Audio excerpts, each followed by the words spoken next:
What do if you're a neutral nation surrounded by war and some of the friendly warring nations want to transport troops through your capital city? Well, if you're Greece, you fight back.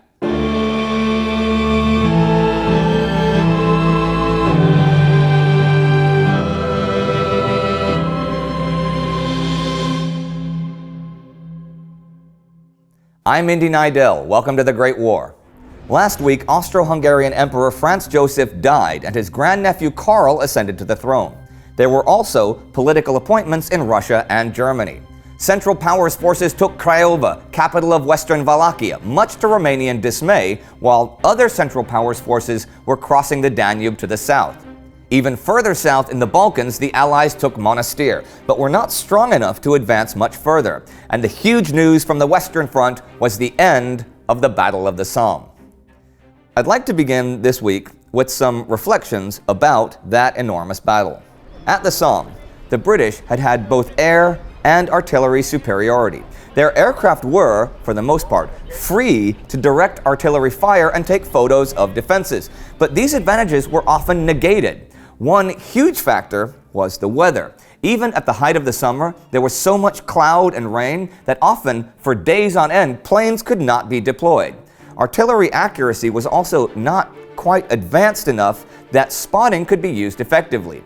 Adjusting the range of the heavy guns took a long time, which reduced the number of shells that could be fired. Still, British commander Sir Douglas Haig's guns fired 19 million shells during the battle, which is just under 150,000 shells per day. But since it was the British who were on the attack, the gunners were required to take out small targets, trenches or machine gun posts that are difficult to hit. The Germans had the relative luxury of firing into the general areas where British and French were forming for attacks or moving into no man's land. So the British superiority in artillery often didn't translate to success in the field. The British also often got themselves into positions where the Germans could do maximum damage with fewer weapons. The right angle around Delville Wood in July and August, the northern flank on July 1st, there are many other examples of the British exposing themselves to intense enemy artillery. Much has been written about the supposed inferiority of the British infantry. However, Robin Pryor and Trevor Wilson in The Somme write, "The British infantry, when they were adequately supported by firepower, the factor that was the determinant of victory on the Western Front, could perform as well as their enemy. Whatever failings the Somme demonstrated in the British Army, it is hard to argue that the performance of the combat infantry was one of them." If you want to know what those two thought of the high command at the Somme, they thought pretty little of Hugh Gough, that his dithering was disastrous for his troops, and that his performance at the Somme should have seen him sink into a well-deserved obscurity. They find Sir Henry Rawlinson more of an enigma.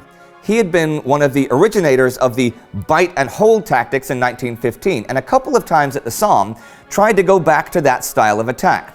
His plans were far more realistic than Haig's, but whenever he was challenged, he ended up attempting the grandiose designs of Haig's mind, usually with disastrous results.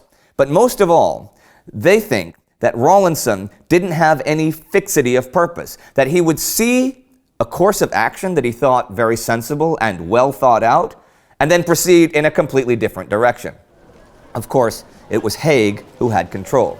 Haig who set the battle's parameters July 1st. Haig who directed where resources went, when and where attacks would happen, and what the objectives were.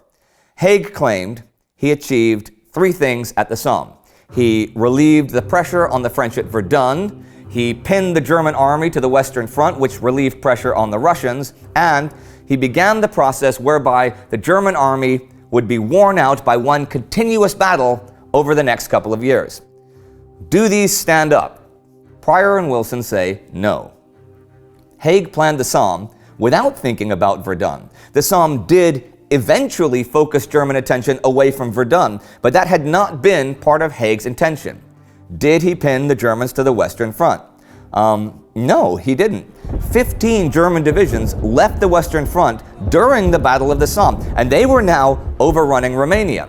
As for the continuous battle, how many times over the past few months have we seen Haig launch a new offensive that was designed to be the great breakthrough? Haig had always believed in the decisive battle, and it wasn't until the Somme was nearly over that he was talking about a campaign in 1917. He did adopt modern weapons like the tank and the airplane, but he still thought cavalry would carry the day in the end. And if you look at his search for the big breakthrough, you see that he was the opposite of an attritional general, and that far from having too little imagination, he had too much, dreaming of cavalry charges and Napoleonic victory. You can also blame the civilian British War Committee, for it was they who provided the horses, guns, and shells. They were worried, straight from the start, about the casualties and the lack of progress, and by September, they could no longer pretend that they were getting anywhere or tying down the Germans. In October, Haig asked them for permission to continue the offensive. This at a time when they were worried about the effect the drain of manpower would have on Britain's ability to continue the war. But in a total loss of nerve, they did not even discuss his request. The Somme writes, "The battle ran its muddy, bloody, and inconclusive course. The civilian leadership therefore failed the men for whom they claimed to be trustees. The soldiers who became casualties in their hundreds of thousands fought well in a good cause, but they deserved a plan and competent leadership as well as a cause." But everybody thought their cause was just, including the German forces now invading Romania, hoping to take the vast Romanian reserves of oil and grain. We've talked before about General Erich von Falkenhayn and Field Marshal August von Mackensen's Central Powers forces. But what of the third German force in the north along the upper Olt Valley in the Târnu-Rosu Pass region? Well, they had moved quite slowly through the mountains, encountering nightmarish logistical problems. But on the 25th, General Konrad Kraft von Dellmensingen reported that the resistance before him was broken. His divisions were now heading towards Pitesti and Campulung, which they took the 29th. Also in the north, General Alexandru Averescu's Romanian Second Army had been preventing the Germans from heading south from Brașov since mid-October. But he was now withdrawing. The whole northern half of the Romanian front had been ruptured. The Romanians now faced three columns converging on Bucharest. General Constantin Prizan was put in charge of its defense. His plan was to crush the enemy forces one at a time before they could unite in overwhelming numbers. Mackensen's forces coming from the south were both the nearest and the smallest of those three columns. But on the 27th and 28th, his German and Bulgarian forces had entered Gheorghevu on the Danube, which had a railway that ran directly to Bucharest. Soon, Mackensen had complete control of the Danube. However, on the 1st, at the end of the week, the Battle of the Argus River began as the Romanians attacked Mackensen's flank. This was Prizan's hammer. That same day, the Germans captured two Romanian officers who had the plans for the defense of the capital on them, and Falkenhayn realized that Mackensen was in growing danger. And one place that had seen danger growing all autumn was Greece. Greece was pretty much split in two by this time. Last week, the Venizelos, supporters of Eleftherios Venizelos, had declared war on Germany and Bulgaria. So now, on the 30th, 3,000 British, French, and Italian troops landed at the Piraeus and marched to Athens, but they were attacked by King Constantine's royalist forces. He had refused the Allies permission to supply the Salonika front from Athens. The Allied forces withdrew after a few hours of scattered fighting. And the skies over Britain saw action as 2 out of 7 raiding Zeppelins were shot down, and on the 28th came the first daytime Gotha bomber raid on London. 10 were injured.